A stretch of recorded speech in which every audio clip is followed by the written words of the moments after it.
பெரிய ஒரு கிருபையாக இருக்கிறது. ஆனாலும் நம்ம என்ன பண்ணுறோம், அவருடைய மூச்சு காற்றை நாம் சுவாசிக்கிறோம் தெரிஞ்சும் கூட அவருடைய மூச்சு காற்றை கலப்படம் பண்ணுறதும் இல்லாமல் அவரை நம்ம துன்புறுத்தி அவரை கேவலப்படுத்திக்கிட்டு இருக்கிறோம். அவருடைய மூச்சு காற்று நமக்குள்ளே இருக்கிறதுனால, அது கலப்படம் படைகிறதுனாலேயே அவருடைய மூச்சு காற்று கேவலப்பட்டு கொண்டிருக்கிறது.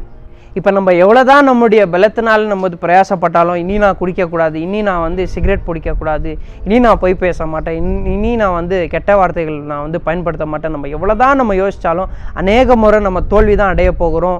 அநேக முறை நம்ம போய் அவரிடத்துல மனம்தான் மாறப்போகிறோம். ஆனால் ஒன்று மாத்திரம் நம்ம நினைவில் வைத்து கொண்டால், கர்த்தர் இடத்துல நம்ம இன்னுமா இந்த மூச்சு காற்றை கலப்படம் பண்ணாமல் நம்மளால் வாழ முடியும். அது என்னன்னா, கர்த்தர் எனக்குள்ளே வாழ்கிறார், கர்த்தருடைய மூச்சு காற்றை நான் சுவாசிச்சுக்கிட்டு இருக்கிறேன், இனி இந்த மூச்சு காற்றை நான் கலப்படம் பண்ண மாட்டேன் அப்படின்றத நம்ம உணர்ந்தாலே போதும். இந்த விதமான பாவத்திலிருந்து நம்முடைய மூச்சு காற்றை கலப்படம் பண்ணாமல் நம்ம காத்துக்கலாம்.